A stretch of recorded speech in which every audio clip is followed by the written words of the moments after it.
morning. Thank you so much for coming. Here are the words that I've been traveling across the state telling everyone and that I love to say more than anything. I'm Amanda Curtis and I'm going to be your next United States Senator. I'm running because Montanans deserve leaders who put communities first, ahead of themselves or corporate special interests. I'm running because Montanans deserve leaders who will put seniors and disabled citizens first, not themselves or corporate special interests. We're going to talk today about protecting our most vulnerable citizens and defending the programs that they have paid a lifetime into. Workers who have paid in and worked a lifetime and paid in to Medicare and Social Security should be able to retire and receive their benefits without having to worry about it. They should be able to retire, thank you. They should be able to retire and not have to worry about having access to quality, affordable health care, a basic human right. Congress has an obligation to make sure that these benefits that we have earned are available for decades to come. So let's talk about Medicare. Congressman Daines has voted twice now to turn the Medicare system into a voucher system that would cost our Medicare recipients in Montana up to 50% more in their premiums. That is just such a bad idea, right? Right. Congressman Daines supports upping the eligibility age for Medicare. And I think that shows how out of touch he is with what it's like to work paycheck to paycheck, month to month, year to year, and then to be asked, well, you could just work a few years more, you could just work a few years more, when oftentimes your body's broken down from the hard work you've spent your whole life doing. It's a bad idea to raise the eligibility age, and it's going to take one of us to make sure that that program is protected. That's why I support the Medicare Protection Act. Recent changes have been made to the Medicare program that have expanded it and have made it solvent through 2029. And I'm dedicated to making sure that those changes are implemented properly so that new and upcoming retirees do not have to worry about where their benefits are going to come from or if they're going to be cut or taken away completely. Thank you. So let's talk about Social Security.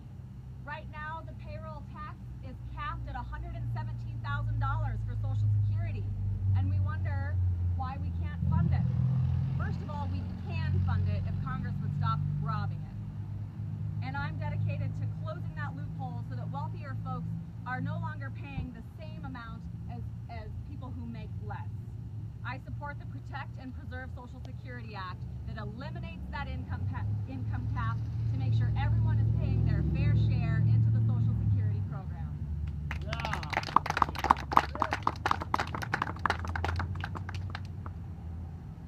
And we all know that huge multi-billion-dollar pharmaceutical companies are making billions of dollars of profits off of the backs of our senior citizens.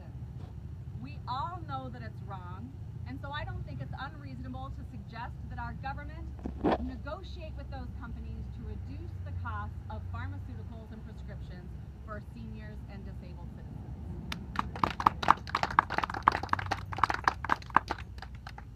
This is not rocket science. There's already an act that proposes to do just that, and I'll support it. It's called the Medicare Prescription Drug Price Negotiation Act. Done. I'll support the crackdown of federal agencies who are mismanaging these programs.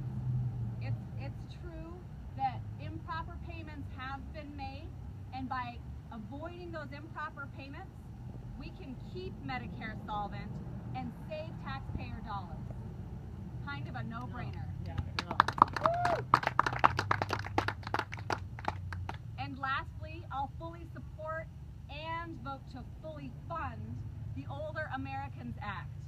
The Older Americans Act provides services like Meals on Wheels, and here in Montana, our Montana Aging Services Network, that keep seniors in their homes and in their communities throughout their lifetime. Congressman Daines actually voted to strip funding for programs like Meals on Wheels. When I travel across the state and say you could not find a starker contrast between two human beings, that's an example of what I'm talking about. Someone who's so out of touch with how our families depend on the programs they've earned versus someone who is from a working Montana family and knows that we deserve those benefits, that we depend on them. I'll fight against any attempt to strip funding that would strip the funding that keeps senior citizens in their homes and their communities throughout their life. So we need to protect Medicare and Social Security, and a corporate millionaire is not going to do that. It's going to take one of us. We need to protect our senior citizens in the negotiations they have to make in the prices they pay for their drugs.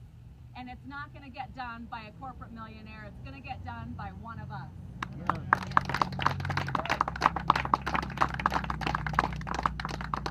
We need to keep our family members and relatives, friends, neighbors in their homes and in their communities for as long as they want to stay there.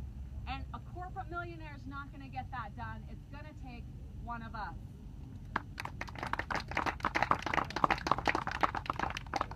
Thank you guys so much for coming. I am enjoying this job of traveling across the state and getting votes so much. I cannot believe that I'm the person that is so lucky that I get to do this.